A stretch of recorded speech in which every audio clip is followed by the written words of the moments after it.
আসসালামু আলাইকুম। আমি একটা কাজের জন্য করে এই যে একটা কবিতর আনা হয়েছে। কালকে বৃহস্পতিবার পূর্ণিমা 10টার পরে।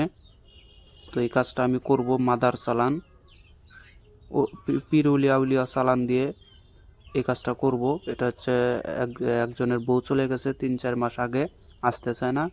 সেটাকে আনার জন্য করে প্রথম একটা তদবির করছিলাম, তদবিরটা খাটে নাই, হয় নাই। এবার ডাইরেক্ট চালান দেবো, চালানের মাধ্যমে কাজটা করব। তার আগে শরীর বন কাটে নেব। তো শরীর বন আমি কিভাবে মানে বন্টন কাটি সেটা একটু দেখাইতেছি। আপনারা কবিতরটা দেখেন, এই যে আমি আপনাদেরকে দেখাইতেছি। এই দেখেন, শরীর বন যদি আপনারা কেউ কাটতে চান এভাবে আপনাকে কাটতে হবে। এই যে এখানে নাম আছে, আমি একটা দেখাইতেছি। এই যে এটা হচ্ছে বৃষ্টি, মেয়ের নাম হচ্ছে বৃষ্টি, আর মাতার নাম হচ্ছে সেলি। সবগুলোতে একইভাবে দেওয়া আছে, এই যে বৃষ্টি, সেলি। এটা আমার এলাকার কাজ একবার হচ্ছে করছি। হয়তো তার শরীরে কোনো রাশি দোষ দশা বা বন পাকাপোক্ত আছে, যার কারণে কাজগুলো হচ্ছে না, করছি হয় নাই। তো এবার বনটাই কেটে নেব, সমস্ত কিছু আজকে ফাড়া ফোড়া যা আছে সব কেটে নেব, নেওয়ার পরে এই চালান কাজটা করে দেবো। দেওয়ার পরে কাজ করব দুইটা, এক নাগারে চালান দেবো। এতে কী হবে হবে, ওনারা বলছে যদি মেয়ের যদি 12টা বাজে তাতেও সমস্যা নাই, আমার মেয়েটা আনা আনা চাই। এই কেন গেল? তো এটার জন্য করে আমি আজকে দুইটা চালান দেবো। কালকে দেবো বৃহস্পতিবার, ওইটা দেবো মাদার চালান। আর শনিবারের দিন, শনিবারের রাত্রেবেলা দেবো কালী চালান। ডাইরেক্ট উলঙ্গ হয়ে কালী মন্দিরের সামনে, মন্দিরের মূর্তির সামনে উলঙ্গ হয়ে দাঁড় হয়ে ডাইরেক্ট মা কালীকে চালান দেবো, নিয়ে যাবো একেবারে ওর বাড়ি। ওর বাড়িতে মেয়ের উপরে সোয়ার করাইয়া দিয়ে তারপরে ওখান থেকে আমরা রিটার্ন চলে আসবো। 24 ঘন্টা লাগবে না, মেয়ে এসে হাজির হয়ে যাবে। আর এই মাদার চালান দিলে 3 দিনের ভিতরে হাজির হয়। কিন্তু ওনারা বলতেছে মানে মানে নগদে পারলে যদি কাজ হয় হোক, এতে যদি মেয়ের যদি ব্রেন আউট হয়ে যায় তাতেও সমস্যা নেই। তো ওনারা যদি আমাকে অনুমতি দিয়ে দিছে, আমার প্রত্যেকই যার স্ত্রী সেই অনুমতি দিয়ে দিছে যে আমার বউয়ের কী হয় হোক, আপনি শুধু আইনা দেন। সেই জন্য করে ডাইরেক্ট চালান দিয়ে দেবো। এগুলো ভাই ইউটিউবে ভাই শেখানো যাবে না। এই যে এগুলো বন কাটাকাটি, এগুলো অরিজিনাল গুরুবিদ্যা, এগুলো ভাই ইউটিউবে দেওয়া যাবে না। এগুলো পার্সোনালভাবে শেখার জন্য করে এগুলো আমি দিতে পারবো না। আর মাদার চালানও দিতে পারবো না। কালি চালান যেগুলো দিছি অরিজিনাল কালি চালান এগুলো দেওয়া যাবে না, ওগুলো হচ্ছে খারাপ বিদ্যা ভাই। আমি যেগুলো করি সব কুফরি লাইনে করি।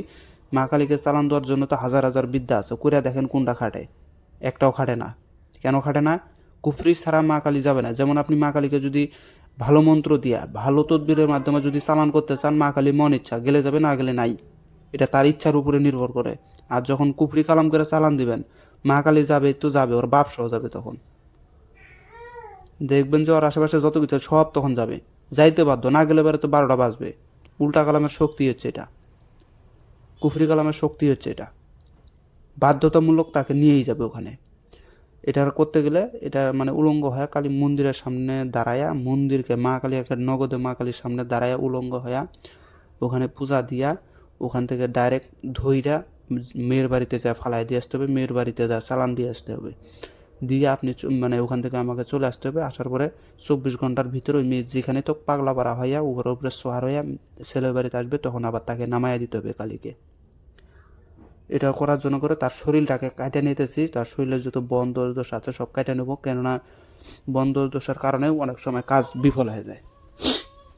কুফরি কালাম করলে যদি উল্টা কালামটা করি তাহলে কিন্তু আবার বন্ধ দোষা যেটা থাক সেটাতেই কোনো সমস্যা নেই, সব কাটা মেটা নিয়ে আসবে। কিন্তু এটা হচ্ছে কুফরি কালাম, এটা মন্ত্রের মাধ্যমে কুফরি কালাম। উল্টা কালাম হচ্ছে কোরআনের আয়াতকে উল্টা করা, হিন্দুদের গীতা মন্ত্র এগুলোকে উল্টা করা, যার কারণে ওইটার সাবজেক্ট আলাদা, কুফরি কালাম আবার আলাদা। কুফরি বলতে মন্ত্রকে কুফরি, কুফরি মন্ত্রের ভিতরে যত রকমের কুফরি বিদ্যা, ওইটাই। তো আমি এটা দেখানোর জন্য করে এটাও আপনারা করতে পারবেন। যে কোনো মন্ত্র যদি আপনাদের জানা থাকে, আমি মন্ত্রগুলো বলবো না কারণ এগুলা ওস্তাদের নিষেধ আছে, এগুলো বিদ্যা ইউটিউবে ছাড়ার জন্য করে।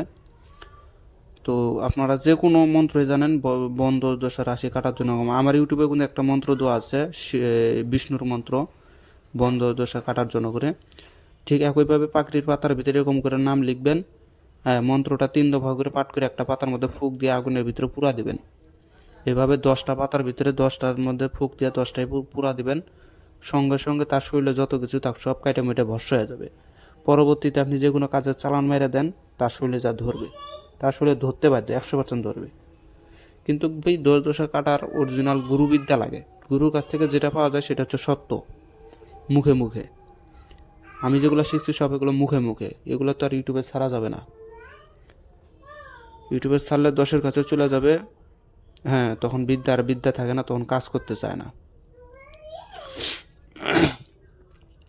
তো এই ছিল ভিডিওটা ভালো লাগলে অবশ্যই লাইক কমেন্ট শেয়ার করে পাশে থাকবেন। ধন্যবাদ।